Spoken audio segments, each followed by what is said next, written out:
അതുകൊണ്ട് നബിതങ്ങളെ മുമ്പിൽ വെക്കണം. അപ്പൊ വിവാഹത്തിന്റെ നിയ്യത്ത് നബിതങ്ങളായിരിക്കണം. അപ്പൊ എന്തിനാ ഞമ്മക്കൊരു ആൺകുട്ടി? നാളെ ഒരു സ്ഥലത്തൊരു പരിപാടിക്ക് വന്നപ്പോ ഉസ്താദ് ഒരു ആൺകുട്ടി ഉണ്ടാകാൻ വേണ്ടി ദോരക്കൊണ്ട് പറഞ്ഞു. എന്തിനാ ഒരു ആൺകുട്ടി എന്നുള്ള ചോദ്യത്തിന് ഉത്തരം കറക്റ്റ് ആയിരിക്കണം. എന്തിനാ? മുതലിനെ അനന്തരെടുക്കാനല്ല, അതിന്റെ ആവശ്യമില്ല. വയസ്സാവുമ്പോ നോക്കാനല്ല, അതിന്റെ ആവശ്യമില്ല. പിന്നെന്തിനാ ആൺകുട്ടി? മുഹമ്മദ് നബി സല്ലല്ലാഹു അലൈഹി വസല്ലമയുടെ ഉമ്മത്തിന്റെ വർധനവിന് വേണ്ടി എനിക്കൊരാൺകുട്ടി. അതാണ് ആൺകുട്ടി. നിയത്ത് കറക്റ്റാണോ? നൽകുന്നവന്റെയും വാങ്ങുന്നവന്റെയും ലക്ഷ്യം ഒന്നാണെങ്കിൽ തന്നിരിക്കും. ഉറപ്പല്ല തരുന്നുള്ള. ഒരാൾ പള്ളിപ്പണി എവിടെയുണ്ടെങ്കിൽ കൊടുക്കായിരുന്നു എന്ന് എഴുതിങ്ങാണ്ട് ഒരു 10,000 റുപ്യ ഇങ്ങനെ കയ്യിൽ പിടിച്ച് നടക്കുകയാണ്.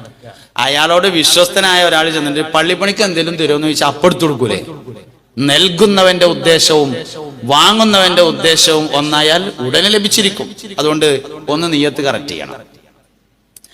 രണ്ടാമത്തെ ഒരു കാര്യം, മക്കളിൽ ബറക്കത്തുണ്ടാവാൻ രണ്ടാമത്തെ കാര്യം നല്ല ഒരു പേരിടണം എന്നതാണ്. പേര് ബറക്കത്തിന്റെ അടയാളാണ്. പേര് ബറക്കത്തിന്റെ വലിയ അടയാളാണ്. വലിയൊരു ഹോട്ടൽ ഉണ്ടാക്കിയിട്ട് നാളെ ഒരാൾ തട്ടുകട എന്ന് പേരിട്ടുകൊണ്ട് കൂരുത്തകട് എന്നല്ല എന്താപ്പന് പറയാ. അവനെ കൊണ്ട് കഴിയും പോലെ ഒരു തട്ടുകട ഉണ്ടാക്കിയാണ്ട് വലിയ പേരിട്ടിക്കണെങ്കിൽ തിരക്കേണ്ടായിരുന്നില്ല. പേരൊരിക്കലും ചെറുതാക്കി ഇടാൻ പറ്റൂല. അതന്നെ. നാളിപ്പോ ഒരാൾ എന്നോട് ഒരു ആൺകുട്ടി ഉണ്ടാകാൻ എന്താ ചെയ്യാന്ന് ചോദിച്ചപ്പോ ഞാൻ പറഞ്ഞു കൊടുത്തൊരു പണി എന്താ വെച്ചാല്, എനിക്കൊരു ആൺകുട്ടി ഉണ്ടായാൽ മുഹമ്മദ് എന്ന് പേരിടും എന്ന് നീർച്ചയാക്കാൻ പറഞ്ഞു. അതിന്റെ കൂടെ വിളിക്കാൻ വേറെ എന്തെങ്കിലും കൂട്ടിയിടുന്നതിന് കുഴപ്പമൊന്നുമില്ല. ഒറിജിനൽ മുഹമ്മദ് എന്നായാൽ മതി എന്നിടാൻ പറഞ്ഞു. നല്ല കാര്യമാണത്. നൽകുന്നവന്റെ ഉദ്ദേശവും വാങ്ങുന്നവന്റെ ഉദ്ദേശവും ഒന്നാവും. മുഹമ്മദ് നബി സല്ലല്ലാഹു അലൈഹി വസല്ലമയെ എന്തെങ്കിലും ഒരു വിഷയത്തിന് മുമ്പ് വെച്ചാൽ നടക്കും, ഉറപ്പാണ്. ലോകത്ത് എന്തെങ്കിലും നടന്നിട്ടുണ്ടെങ്കിൽ അത് നബി തങ്ങളെ മുമ്പിൽ വെച്ചുകൊണ്ട് മാത്രമേ നടന്നിട്ടുള്ളൂ സല്ലല്ലാഹു അലൈഹി വസല്ലം. അതുകൊണ്ട് മക്കളിൽ ബർക്കത്തുണ്ടാവാൻ ഒന്നാമത്തത് ലക്ഷ്യം കറക്റ്റ് ആയിരിക്കണം. രണ്ടാമത്തേത് നല്ല പേരിടണം. പേരിനനുസരിച്ചാണ് ബർക്കത്ത് ഉണ്ടാവുക. ഇപ്പോ അബൂബക്കർ സിദ്ദീഖ് റളിയല്ലാഹു അൻഹുവിന്റെ പേരെ ഇക്കോട്ടെ ഇന്റെ കുട്ടിക്ക് എന്ന് എഴുതിങ്ങാണ്ട് ഒരാൾ അബൂബക്കർ എന്ന് പേരിട്ടു എന്ന് വിചാരിക്കുക. ഏറ്റവും ചുരുങ്ങിയത് ജോയിന്റ് സെക്രട്ടറി എങ്കിലും ആവും. നിങ്ങൾ എന്തിനാ ചിരിച്ചതെന്ന് എനിക്കറിയാം. നിങ്ങൾ എന്തിനാ ചിരിച്ചതെന്നൊക്കെ എനിക്കറിയാം. ഏറ്റവും ചുരുങ്ങിയത് ജോയിന്റ് സെക്രട്ടറി ആവും. ജനറൽ സെക്രട്ടറി ആയില്ല എന്ന് വിചാരിക്കുക, പ്രസിഡന്റും ആയില്ല. ഏറ്റവും ചുരുങ്ങിയത് ജോയിന്റ് സെക്രട്ടറി അല്ലെങ്കിൽ വൈസ് പ്രസിഡന്റ്. ഓർമ്മത്താലോ, പേര് വലിയ പ്രധാനപ്പെട്ട ഘടകമാണ്. മുമ്പൊക്കെ നമ്മളിങ്ങനെ ഒരു നാട് പരിശോധിച്ചാൽ ഒരു 10 പേരാണ്ട് തെരഞ്ഞാൽ ഒരാളെ പേര് മുഹിയുദ്ദീൻ ഉണ്ടാവും, അല്ലെങ്കിൽ മൊയ്തുണ്ടാവും, കുഞ്ഞീദീൻ ഉണ്ടാവും, മീദീൻ കുട്ടി ഉണ്ടാവും. ഒക്കെ അസലൊന്നാണ്. അത് നമ്മളെ പഴയ ആൾക്കാർ കുറച്ചൊരു മലയാളം കൂട്ടിയിട്ടിട്ടപ്പോൾ അങ്ങനെ ആയതാണ്. അതിന് കുഴപ്പമൊന്നുമില്ല. സംഗതി അസല് മുഹിയുദ്ദീനാണ്. ഒരു 10 പേരാ മുഹിയുദ്ദീൻ ഷെയ്ഖിന്റെ പേര്. പേരുകൾക്ക് വലിയ പ്രാധാന്യമുണ്ട്. അതിനിപ്പോ കുട്ടികൾക്ക് പേരിനോടത്ത് മാത്രമല്ല, സൂപ്പർ മാർക്കറ്റിന് പേരിടുമ്പോഴും പ്രധാനം തന്നെയാണ് പേര്.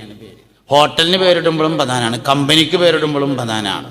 ഒരു മനുഷ്യനെ കണ്ടാൽ ആദ്യം ചോദിക്കുക എന്താ എൻ്റെ പേര് എന്നാണ്. പേരപ്പല്ലോ ഉദ്ദേശത്തിനനുസരിച്ചുള്ള പേരുണ്ടായിരിക്കണം. ഉദ്ദേശം സിറാത്ത് വാലം കിടക്കുമ്പോ കയ്യമ്മ പിടിക്കണം എന്നാണ്. പേരതിനനുസരിച്ചല്ലെങ്കിൽ സംഗതി നടക്കൂല. ഉദ്ദേശം ഹാഫിളാക്കണം എന്നാണ്. പേരതിനനുസരിച്ചില്ലെങ്കിൽ സംഗതി നടക്കൂല. ഹാഫിളാക്കണമെങ്കിൽ അതിനനുസരിച്ച പേര്, ആലിമാക്കണമെങ്കിൽ അതിനനുസരിച്ച പേര്. പേര് വളരെ പ്രധാനമാണ്. അപ്പൊ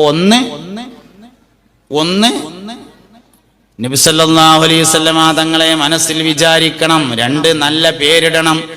മൂന്നാമത്തേത് ഹലാലും ത്വയ്യിബുമായ ഭക്ഷണം കഴിക്കാൻ കൊടുക്കണം.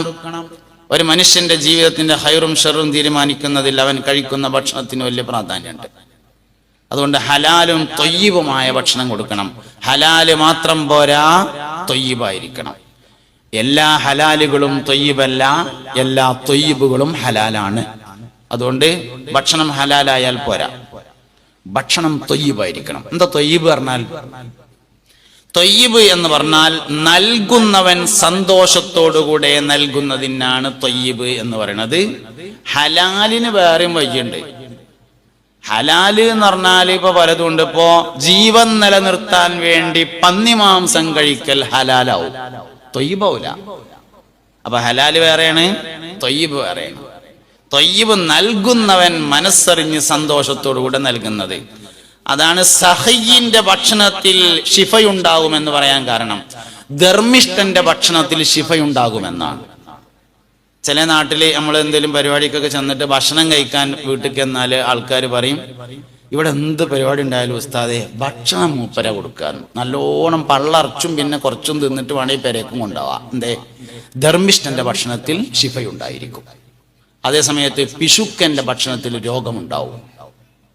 അത് ഹോട്ടലിൽ നിന്നാണെങ്കിലും അങ്ങനെ തന്നെയാണ് കേട്ടോ, കായൊടുത്ത് നിന്നാണെങ്കിലും അങ്ങനെ തന്നെയാണ്. ചില ഹോട്ടലിൽ നിന്ന് ഭക്ഷണം കഴിച്ചാൽ നല്ല ഭക്ഷണം നമ്മൾ പറയും. ചിലർന്ന് ഭക്ഷണം കഴിച്ചാലോ എന്തോ ഒരു കുരുത്തക്കെട്ടുള്ള മാതിരി തോന്നുന്നുണ്ട്. കായൊക്കെ ചിലവായിട്ടുണ്ടാവും. അങ്ങനെയാണ്. ഹോട്ടലിലും ഉണ്ടാവും, അത് എല്ലായിടത്തും, ബേക്കറിയിലും ഉണ്ടാവും, വെള്ള കച്ചവടം ചെയ്യുന്നിടത്തും ഉണ്ടാവും, എല്ലായിടത്തും ഉണ്ടാവും. അതുകൊണ്ട് ഭക്ഷണം ഹലാലായാൽ പോരാ, ഭക്ഷണം തയ്യിബായിരിക്കണം. നമ്മൾ കഴിക്കുന്നതും നമ്മളൊക്കെ കൊടുക്കുന്നതും മക്കളിൽ ബറക്കത്തുണ്ടാണെങ്കിൽ. നാലാമത്തെ കാര്യം, മക്കളിൽ ബറക്കത്തുണ്ടാവാൻ നാലാമത്തെ കാര്യം, ദീനിയും ദുന്യവിയുമായ ഇൽമു പഠിപ്പിക്കണം. ജീവിക്കാൻ ആവശ്യമായതും ഒപ്പം മുസ്ലിമാകാൻ ആവശ്യമായതും. അല്ലെങ്കിലും വിദ്യാഭ്യാസം എന്ന് പറഞ്ഞാൽ മുസ്ലിമായി ജീവിക്കാൻ ആവശ്യമായ വിവരമാണ് ഇസ്ലാമിന്റെ കാഴ്ചപ്പാടിലെ വിദ്യാഭ്യാസം. ഒന്ന് മുസ്ലിമാവണം, രണ്ട് ജീവിക്കാൻ പറ്റണം. മുസ്ലിമായി ജീവിക്കാൻ പറ്റുന്ന അറിവുകൾ. ജീവിക്കാൻ പറ്റുന്നുണ്ട്, മുസ്ലിമാവാൻ പറ്റണില്ലെങ്കിൽ പറ്റൂല. മുസ്ലിമാവാൻ പറ്റുന്നുണ്ട്, ജീവിക്കാൻ പറ്റണില്ല, രണ്ടും പ്രശ്നമാണ്. മുസ്ലിമാവാനും പറ്റണം, ജീവിക്കാനും പറ്റണം. അതാണ് സംഗതി.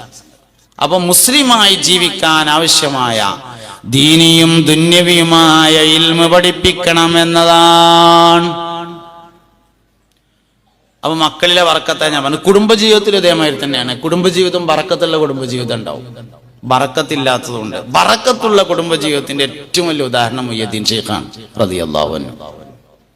ബറക്കത്തുള്ള കുടുംബജീവിതത്തിന്റെ വലിയ ഉദാഹരണമാണ് ഗൗസുൽ ആദം സുൽത്താൻ മുഹ്യിദ്ദീൻ അബ്ദുൽ ഖാദിർ ജിലാനി. മുഹ്യിദ്ദീൻ ശൈഖ് റളിയല്ലാഹു അൻഹുവിന്റെ വാപ്പാനെ പറ്റി ഒരു ചരിത്രമുണ്ട്, അബൂ സ്വാലിഹ്. അത് അബൂ ഹനീഫ ഇമാമിന്റെ വാപ്പയാണെന്നൊരു അഭിപ്രായമുണ്ട്. പഴയകാലത്ത് ഉസ്താദ്മാരൊക്കെ വഅദ് പറയുമ്പോൾ പറയലുണ്ട്, അറബി കിതാബുകളിലൊന്നുമില്ല, പേർഷ്യൻ ഗ്രന്ഥങ്ങളിൽ നിന്നാണ് ആ താരീഖ് എന്ന് മുൻഗാമികൾ പറയാറുണ്ട്. മുഹ്യിദ്ദീൻ ശൈഖിന്റെ വാപ്പാന്റെ അബൂ സ്വാലിഹിന്റെ കഥ നിങ്ങൾ കേട്ടിട്ടുണ്ടാവും. ഒരു മനുഷ്യൻ പുഴയിലേക്ക് കുളിക്കാൻ വേണ്ടി പോയി. നല്ല വിശപ്പുണ്ടായിരുന്നു. പുഴയിലൂടെ ഒരു അത്തിപ്പഴം ഒഴുകി വരുന്നത് കണ്ടു. കഥകൾ കേട്ടതായിരിക്കും. ആ അത്തിപ്പഴം എടുത്ത് കഴിച്ചു. കഴിച്ചതിന്റെ ശേഷം ആലോചിച്ച്, പടച്ചോനെ ആരതായിരിക്കും അത്തിപ്പഴം, അയാൾക്ക് ഇഷ്ടമുണ്ടോന്നാവോ? മസ്അല അനുസരിച്ച് പുഴയിലൂടെ ഒരു അത്തിപ്പഴം ഒഴുകി വന്നാൽ അതെടുത്ത് കഴിക്കാം എന്ന് തന്നെയാണ്. ഒരു കടലമണി കിടക്കുന്ന കണ്ടാല് അതിന്റെ മുതലാളിനെ അന്വേഷിച്ച് പോകുമൊന്നും വേണ്ട, എടുത്തു തിന്നാം എന്ന് തന്നെയാണ് മസ്അല. ഉടമസ്ഥൻ സാധാരണഗതിയിൽ അതിനെ തൊട്ട് പിന്തിരിഞ്ഞു കളയാറുള്ള വസ്തുവാണെങ്കിൽ അത് കിട്ടിയവന് ഉടമപ്പെടുത്താവുന്നതാണ്.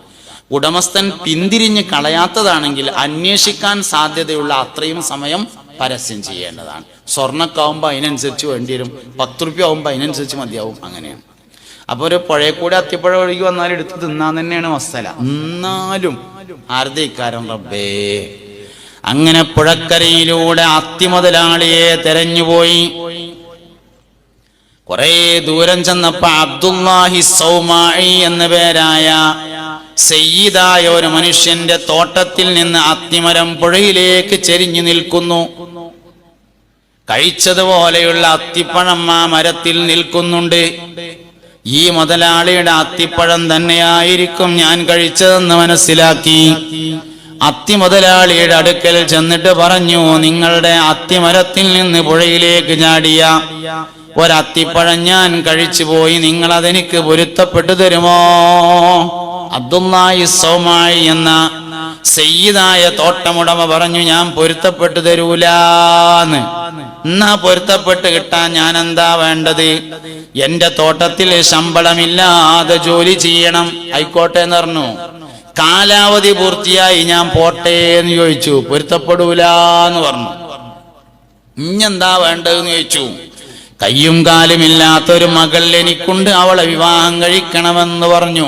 ആയിക്കോട്ടെ എന്ന് പറഞ്ഞു. അങ്ങനെ പെണ്ണെട്ടി. ഫാത്തിമ എന്നായിരുന്നു പേര്. അതിലുണ്ടായ കുട്ടിയാണ് മുഹ്യിദ്ദീൻ ശൈഖ് റളിയല്ലാഹു അൻഹു. നമ്മളിങ്ങനെ ആലോചിച്ച് നോക്കുക, നമ്മളൊരു പുഴയിൽ ഇങ്ങനെ കുളിക്കുകയാണെന്ന് കരുതിക്കോളി. അപ്പൊ ഒരു അത്തിപ്പഴത്തിന് പകരം ഒരു ആനമുടുക ഇങ്ങനെ ഒഴുകി വന്നു എന്ന് വിചാരിച്ചോളി. എന്നിട്ട് നമ്മളതെടുത്ത് തിന്നു. രസം വലുതായിക്കോട്ടെ വെച്ചിട്ടാണ് പറഞ്ഞത് ആനമുടുക. അതെടുത്ത് കണ്ട് തിന്നു. തിന്നതിന്റെ ശേഷം ആരുതേക്കാരപ്പ റബ്ബേത് എന്ന് ആലോചിച്ചു എന്ന് വിചാരിച്ചോളി. അങ്ങനെ പറ്റുള്ളൂ. എന്നിട്ട് നമ്മൾ ആന മുതലാളിനെ തെരഞ്ഞു പോയിട്ട് അയാളോട് പറഞ്ഞു, നമ്മളോട് പൊരുത്തപ്പെട്ടിരുന്നെങ്കിൽ 2 കൊല്ലം ഇന്റെ ആനന്റെ ഒപ്പം നടക്കണമെന്ന് പറഞ്ഞു എന്ന് വിചാരിച്ചോളി. എന്തേക്കാനും മറുപടി, പിന്നെ അതിന് ഈ വലുപ്പത്തിൽ വേറൊരു സാലിമിനെ നോക്കിക്കോളി, ഞാൻ പോവുകയാണ് പറഞ്ഞ് പോരൂലേ. അതെന്നെ മുയ്യദ്ദീന്റെ മറ്റേ കുട്ടി നമുക്ക് ഉണ്ടാകാത്തതിന്റെ കാരണം. തിന്നാൻ കൊടുക്കണത് നേരായില്ലെങ്കിൽ സംഗതി പ്രശ്നമാവും. കുടുംബജീവിതത്തിൽ ഏറ്റവും പ്രധാനപ്പെട്ട ഒരു ഭാഗം എന്ന് പറയുന്നത്, നമ്മൾ എന്തിനാ കുടുംബജീവിതം? മക്കളുണ്ടാവാനാണ്. എന്തിനാ കുടുംബജീവിതം? മക്കളുണ്ടാവാനാണല്ലോ. അത് നേരാവണ്ടേ, എന്നാലല്ലേ ബാക്കിയൊക്കെ ക്ലിയർ ആവുള്ളൂ. അതുകൊണ്ട് കുടുംബജീവിതത്തിൽ ഏറ്റവും വിജയമുണ്ടായ ഒരാളാണ് ഗൗസുൽ ആദം. തഴവോസ്താദിന്റെ അൽ മവാഹിബുൽ ജലിയയില് ഒരു കല്യാണത്തിന്റെ കഥ പറയുന്നുണ്ട്, ഒരു താരീഖ്. നൂഹ് ബിൻ മറിയം എന്ന പേരായ ഒരു പൈസക്കാരുണ്ടായിരുന്നു, വലിയൊരു മുതലാളി. നൂഹ് ബിൻ മറിയം, മറിയമിന്റെ മകൻ നൂഹ് എന്ന പേരായിട്ട് പഴയ കാലത്ത് വലിയൊരു സമ്പന്നനായ മനുഷ്യൻ ജീവിച്ചിരുന്നു. അയാൾക്ക് ഒരുപാട് തോട്ടങ്ങളുണ്ട്. അങ്ങനെ ഒരു ദിവസം അദ്ദേഹം തന്റെ ഒരു തോട്ടം കാണാൻ വേണ്ടി ചെല്ലുകയാണ്. അപ്പൊ അവിടെ പാറാവുകാരനായ ഒരു അടിമയുണ്ടായിരുന്നു. മുബാറക് എന്നാണ് അടിമയുടെ പേര്. അങ്ങനെ നൂഹ് ബിൻ മറിയം, നൂഹ് മുതലാളി ഇങ്ങനെ ചെന്ന് തോട്ടത്തേക്ക് ഇറങ്ങി, തോട്ടം ഇങ്ങനെ ചുറ്റിക്കറങ്ങിയിട്ട് ക്ഷീണിച്ച് വന്നിട്ട് ഒരു കസാലയിൽ ഇരുന്നിട്ട് മുബാറക്കിനെ വിളിച്ചിട്ട് പറഞ്ഞു, മുബാറക്കെ, എനിക്ക് തിന്നാൻ നല്ല മധുരമുള്ള ഒരു പഴം കൊണ്ടുവരിക. അതിൽ മുബാറക്ക് ഇങ്ങനെ പോയിട്ട് ഒരു പഴം കൊടുന്നെടുത്തു, കത്തിയും കൊടുത്തു. ചെത്തിയിട്ട് തിന്നു നോക്കുമ്പോ അലാക്കിന്റെ പുളി. എടാ മുബാറക്കെ, എനിക്ക് തിന്നാൻ എന്നോട് ഞാനൊരു പഴം കൊണ്ടുവരാൻ പറഞ്ഞിട്ട് ഈ പുളിയുള്ളതാ കൊടുന്നത്, വേറൊന്നും കൊണ്ടുവരുന്നു. അതിൽ മൂപ്പരിങ്ങനെയാണ് പോയിട്ട് വേറൊരു പഴം കൊടുന്നെടുത്തു. തിന്നു നോക്കുമ്പോ അതിലേറെ വലിയ പുളി. വേറെ 3ാമത്തെ കൊണ്ടുവരാൻ പറഞ്ഞു. 3ാമത്തും അങ്ങനെ തന്നെ ആയപ്പോ ചോദിച്ചു, എത്ര കാലമായി ഇപ്പൊ ഈ തോട്ടത്തിൽ നിൽക്കൽ തുടങ്ങിയിട്ട്? എത്ര കാലമായി ഈ തോട്ടത്തിൽ നിൽക്കൽ തുടങ്ങിയിട്ട്? ഇതുവരെയും ഈ തോട്ടത്തിൽ മധുരമുള്ള പഴം ഏതാണ്, പുളിയുള്ള പഴം ഏതാന്ന് എനക്കറിയില്ലേ എന്ന് ചോദിച്ചപ്പോ മുബാറക്ക് പറഞ്ഞു, മുതലാളി, ഈ തോട്ടത്തിലെ പഴങ്ങളുടെ രുചി നോക്കാനല്ല നിങ്ങൾ എന്നെ ഏൽപ്പിച്ചത്, ഇതിന് കാവൽ നിൽക്കാനാണ്. പടച്ചോനാണ് നേര്. ഈ തോട്ടത്തിൽ മധുരമുള്ളതേതാണ് പുളിയുള്ളതേതാണെന്ന് എനിക്കറിയില്ല. ഞാൻ ഈ തോട്ടത്തിൽ നിന്ന് ഒരു പഴവും ഇന്ന് വരെ കഴിച്ചിട്ടില്ല.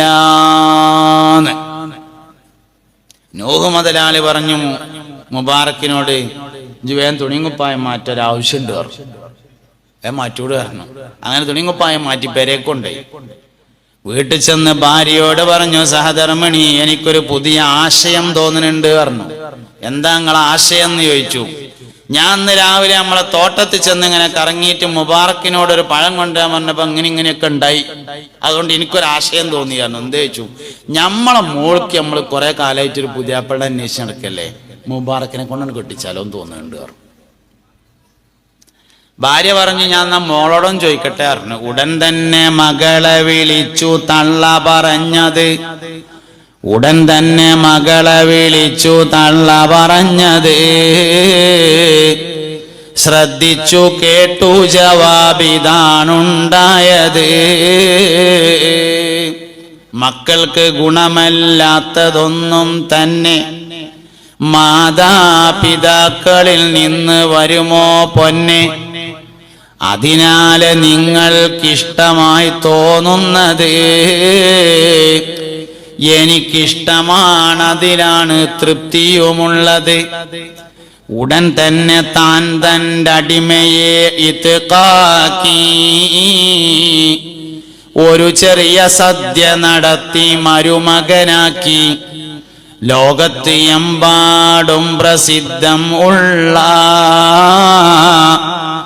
ഇബ്നുൽ മുബാറക്കിനുമ്മയാണ് തള്ള. സൂഫി ലോകത്ത് പ്രസിദ്ധനായ അബ്ദുല്ലാഹി ഇബ്നുൽ മുബാറക് റളിയല്ലാഹു അൻഹുവിന്റെ ഉമ്മാന്റെയും വാപ്പാന്റെയും താരീഖാണ് പറഞ്ഞത്. അതുകൊണ്ട് കുടുംബജീവിതത്തിന്റെ ബറക്കത്ത് എന്ന് പറഞ്ഞാൽ വേറെ തന്നെ സംഗതിയാണ്. സഹാബത്തിനിടയിൽ കുടുംബജീവിതത്തിൽ ഏറ്റവും നന്നായി ബറക്കത്തുണ്ടായ ആള് മുഹമ്മദ് നബി തന്നെയാണ് സല്ലല്ലാഹു അലൈഹി വസല്ലം. എന്നാൽ ഒരാളിനോടൊരു ചോദ്യം ചോദിച്ചു. നബി സല്ലല്ലാഹു അലൈഹി വസല്ലം തങ്ങൾ വഫാത്താവുമ്പോ 9 ഭാര്യമാര് ഹയാത്തിലുണ്ട്, 11 കല്യാണം നബി തങ്ങൾ കഴിക്കുകയും ചെയ്തിട്ടുണ്ട്.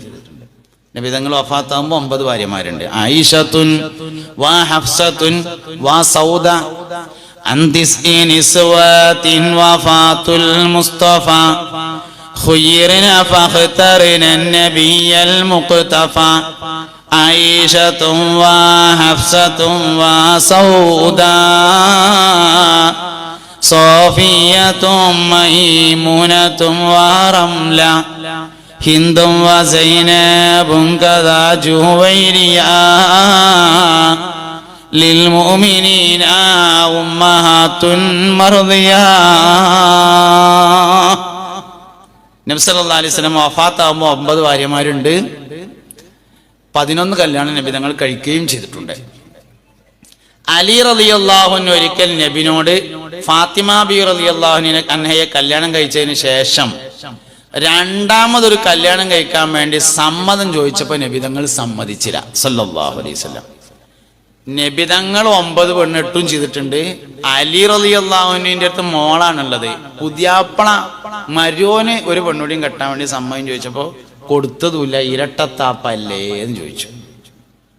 നല്ല ചോദ്യമാണ്, ചോദ്യത്തിനൊന്നും കുഴപ്പമില്ല.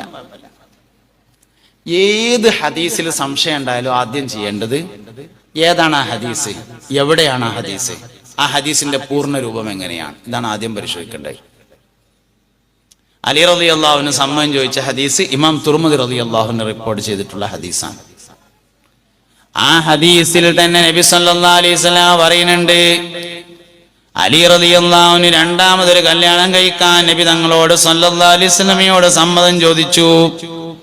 അപ്പോൾ നബി തങ്ങൾ അതിന് കൊടുത്ത മറുപടി, അലിയെ നീ രണ്ടാമതൊരു കല്യാണം കഴിക്കരുത്, കാരണം അള്ളാഹുവിന്റെ റസൂലിന്റെ മകളെയും അള്ളാഹുവിന്റെ ശത്രുവിന്റെ മകളെയും ഒരു വിരിപ്പിൽ ഒരുമിച്ച് കൂട്ടാൻ പാടില്ല എന്നാണ് കൊടുത്ത മറുപടി. അതായത് രണ്ടാമത് കല്യാണം ആലോചിച്ചിരുന്നത് അബൂജഹലിന്റെ മകളായിരുന്നു എന്നതാണ് പ്രശ്നം.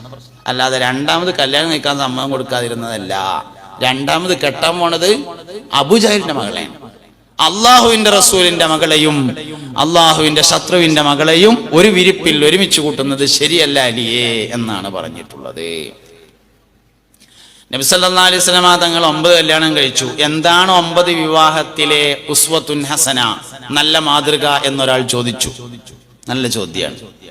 9 വിവാഹത്തിലെ ഉസ്വത്തുൻ ഹസന എന്താണ് എന്നുള്ളത് നബി സല്ലല്ലാഹു അലൈഹി വസല്ലം തങ്ങൾ പറഞ്ഞിട്ടുണ്ട്. ഖിയാറുക്കും ഖിയാറുക്കും ലി അഹ്ലിക്കും ഖിയാറുക്കും ഖിയാറുക്കും ലി അസ്വാജിക്കും. നിങ്ങളിൽ ഏറ്റവും ഖൈറായ ആൾ നിങ്ങളുടെ ഭാര്യമാർക്ക് ഏറ്റവും ഖൈറായ ആളാണ്. നബി സല്ലല്ലാഹു അലൈഹി വസല്ലം വഫാത്താവുമ്പോൾ 9 ഭാര്യമാർ ജീവിച്ചിരിപ്പുണ്ട്. ഒരാൾക്ക് പോലും മുസ്തഫായ നബി സല്ലല്ലാഹു അലൈഹി വസല്ലം തങ്ങളെ കുറിച്ച് നല്ല അഭിപ്രായമല്ലാതെ മറ്റൊന്നുമില്ല എന്നതാണ് മാതൃക. ആയിഷ ബി റളിയല്ലാഹു അൻഹ 2300 ചില്ലാനം ഹദീസ് റിപ്പോർട്ട് ചെയ്തിട്ടുണ്ട്. അധിക ഹദീസുകളും മുസ്തഫായ നബി തങ്ങൾ വഫാത്തായിട്ട് 20 വർഷത്തിന് ശേഷമാണ്. ആയിഷ ബി റളിയല്ലാഹു അൻഹയോട് സഹാബത്ത് ചോദിച്ചു, നബി സല്ലല്ലാഹു അലൈഹി വസല്ലമയുടെ സ്വഭാവം എങ്ങനെയായിരുന്നു? 20 കൊല്ലം കഴിഞ്ഞിട്ട് പറഞ്ഞു, കാന ഖുലുഖു അൽ ഖുർആൻ. നമ്മളിൽ അധികൾക്ക് ഒരു പെണ്ണുങ്ങളാണുള്ളത്. നമ്മളെ ഭാര്യമാർക്ക് നമ്മളെ പറ്റി എന്തേക്കാര അഭിപ്രായം, അത് വെച്ചിട്ട് നബി തങ്ങളുടെ കുടുംബജീവിതത്തിൽ എന്താ മാതൃക എന്ന് പരിശോധിക്കണം. നമ്മുടെ സ്വഭാവ സർട്ടിഫിക്കറ്റിൽ ഒപ്പുവെക്കേണ്ടത് ഭർത്താവിന് ഭാര്യയും ഭാര്യയ്ക്ക് ഭർത്താവുമാണ്. സ്വഭാവ സർട്ടിഫിക്കറ്റിൽ സ്വന്തമായിട്ട് ഒപ്പിട്ടിട്ട് ഒരു കാര്യമില്ല. സ്വഭാവ സർട്ടിഫിക്കറ്റിൽ അവനോ ഒപ്പിട്ടിട്ട് കാര്യമില്ല. പുതിയാപ്പിള എങ്ങനെ ഉണ്ടെന്ന് പുതിയെണ്ണും പുതിയെണ്ണ എങ്ങനെ ഉണ്ടെന്ന് പുതിയാപ്പിളയാണ് ഒപ്പിടേണ്ടത്. മുഹമ്മദ് നബി സല്ലല്ലാഹു അലൈഹി വസല്ലം തങ്ങളെ കുറിച്ച് 9 ഭാര്യമാരിൽ ആർക്കും ഒരഭിപ്രായ വ്യത്യാസമില്ല. ആയിഷ ബീവിയുള്ള ഏറ്റവും ചെറിയ കുട്ടി ആയിഷ ബീവിനോട് ചോദിച്ചു, കാന ഖുലുഖുഹു അൽ ഖുർആൻ. ഖുർആനിൽ എന്തെല്ലാം ഉണ്ടോ അതൊക്കെ നബി തങ്ങളിലുണ്ട് എന്ന് 20 വർഷം കഴിഞ്ഞിട്ട് ചോദിച്ചപ്പോ സയ്യിദത്തുന ആയിഷത്തു സിദ്ദീഖ റളിയല്ലാഹു അൻഹ പറഞ്ഞു. എന്ന തന്നെയാണ് മാതൃക. നമുക്ക് ഒരാളൊപ്പം ജീവിച്ചിട്ട് പോലും അങ്ങനെ എത്താൻ വേണ്ടി പറ്റുന്നില്ല. നബി തങ്ങൾ വഫാത്താകുമ്പോ 9 ഭാര്യമാരുണ്ടായിട്ട് 10-30 വർഷം കഴിഞ്ഞിട്ട് പോലും ഒരാൾക്ക് പോലും നബി തങ്ങളോടൊപ്പമുള്ള ജീവിതത്തിൽ എന്തെങ്കിലും ഒരു അഭിപ്രായ വ്യത്യാസം പറയാനുണ്ടായിരുന്നില്ല. കുടുംബജീവിതത്തിലെ ഏറ്റവും പ്രധാനപ്പെട്ട ഭാഗം എന്ന് പറയുന്നത് ലൈംഗിക ജീവിതം തന്നെയാണ്. മുസ്തഫായ നബി സല്ലല്ലാഹു അലൈഹി വസല്ലമയുടെ ലൈംഗിക ജീവിതം അത്രയും പെർഫെക്റ്റ് ആയിരുന്നു. ഈ ഭൂമിയിൽ ജീവിക്കാൻ അവകാശമുള്ള ആൺകുട്ടിയാണ് ഞാനെന്ന് ലോക ചരിത്രത്തിൽ തെളിയിച്ച ആളാണ് മുഹമ്മദ് നബി സല്ലല്ലാഹു അലൈഹി വസല്ലം. അതിന്റെ ഏറ്റവും പ്രധാനപ്പെട്ട തെളിവാണ് സയ്യിദത്തുന ഖദീജ റളിയല്ലാഹു അൻഹ. ഖദീജ ബീവിയാണ് നബി സല്ലല്ലാഹു അലൈഹി വസല്ലമയുടെ കുടുംബജീവിതത്തിന്റെ ഏറ്റവും വലിയ തെളിവ് എന്ന് പറഞ്ഞത്. അപ്പൊ കുടുംബജീവിതത്തിലെ ഏറ്റവും ബറക്കത്തുണ്ടായ ആള് മുസ്തഫായ നബി സല്ലല്ലാഹു അലൈഹി വസല്ലം തങ്ങൾ തന്നെയാണ്. പിന്നെ നമ്മളിങ്ങനെ സ്വഹാബത്തിനൊക്കെ പരിശോധിക്കുമ്പോൾ കുടുംബജീവിതത്തിൽ ബറക്കത്തുണ്ടായ ഒരുപാട് മനുഷ്യന്മാരെ കാണും. ലോക ചരിത്രം നമ്മൾ പരിശോധിച്ചാൽ ചരിത്രത്തിൽ അറിയപ്പെട്ട മിക്കവാറും ആൾക്കാരെ ഉമ്മാരാണ് നോക്കിയത് എന്ന് കാണാം. പാപ്പ നോക്കിയിട്ടില്ല എന്നല്ല, എന്നാലും നമ്മളിങ്ങനെ അമ്പിയാക്കളിൽ വരെ അങ്ങനെ കാണാം. ഇബ്രാഹിം നബി അലൈഹി ഇസ്ലാമിന്റെ വാപ്പ ചെറുപ്പത്തിൽ മരിച്ചിട്ട് ഉമ്മയാണ് നോക്കണേ. മൂസ നബി അലൈഹി ഇസ്ലാമിന് ഉമ്മയാണ് നോക്കണത്. ഈസ നബി അലൈഹി ഇസ്ലാമിന് ഉമ്മയാണ് നോക്കണത്. നൂഹ് നബി അലൈഹി ഇസ്ലാമിന് ഉമ്മയാണ് നോക്കണത്. എന്തിനാ അങ്ങനെയൊക്കെ പറഞ്ഞത്? മുഹമ്മദ് നബി ഉമ്മയെ നോക്കിയത് സല്ലല്ലാഹു അലൈഹി വആലിഹി വസല്ലം. മുഹമ്മദ് നബി സല്ലല്ലാഹു അലൈഹി വസല്ലം ജനിക്കുന്നതിന്റെ മുമ്പ് വാപ്പ മരിച്ചു. ഉമ്മയാണ് നബി തങ്ങളെ നോക്കിയത് സല്ലല്ലാഹു അലൈഹി വസല്ലം. മഹാനായ ഗൗസുൽ ആദം സുൽത്താൻ മുഹിയുദ്ദീൻ അബ്ദുൽ ഖാദിർ ജിലാനി ഖദ്ദസല്ലാഹു സിർറഹുൽ അസീസ് ഉമ്മയാണ് നോക്കിയത്. മുഹിയുദ്ദീൻ ഷെയ്ഖിന്റെ വാപ്പ ചെറുപ്പത്തിൽ മരിച്ചിട്ടുണ്ട്. കളവ് പറയല്ല എന്നുമ്മ ചൊന്നാരേ, കള്ളന്റെ കയ്യില് പൊന്ന് കൊടുത്തോവര്. മാത്രല്ല 25 വയസ്സ് വരെ ഉമ്മാന്റെ അടുത്ത് നിന്നാണ് വിദ്യാഭ്യാസം വേണ്ടിയത്. 25 ദിവസം പോയിട്ട് 20 ദിവസം വിദ്യാഭ്യാസം കൊടുക്കാനുള്ള നമ്മളെ അടുത്തുണ്ടോ എന്ന് ആലോചിക്കണം. 25 കൊല്ലം ഗൗസുൽ ആദം ഉമ്മാന്റെ അടുത്താണ് പഠിച്ചത്. പിന്നെ 25 കൊല്ലം വിദേശ പഠനം നടത്തി 50 കൊല്ലം. 45 വർഷം മഹാനവറുകൾ ദർസ് നടത്തി. 40 കൊല്ലം വഅദ് പറഞ്ഞു. 65 കൊല്ലം കച്ചവടം ചെയ്തു. 90 വയസ്സ് വരെ ജീവിച്ചു. 25 ആണ്ടോളം ചുറ്റി നടന്നോവർ. ഇരിയനായകൽ കേട്ടാരേയിരുന്നോവർ. 40 ഇറ്റാണ്ടോളം വഅദ് പറഞ്ഞോവർ. നന്നായി 90 കൊല്ലം ഇരുന്നോവർ. ഗൗസുൽ ആദം സുൽത്താൻ മുഹിയുദ്ദീൻ അബ്ദുൽ ഖാദിർ ജിലാനി ഖദ്ദസല്ലാഹു സിർറഹുൽ അസീസ് മഹാനവർകൾ.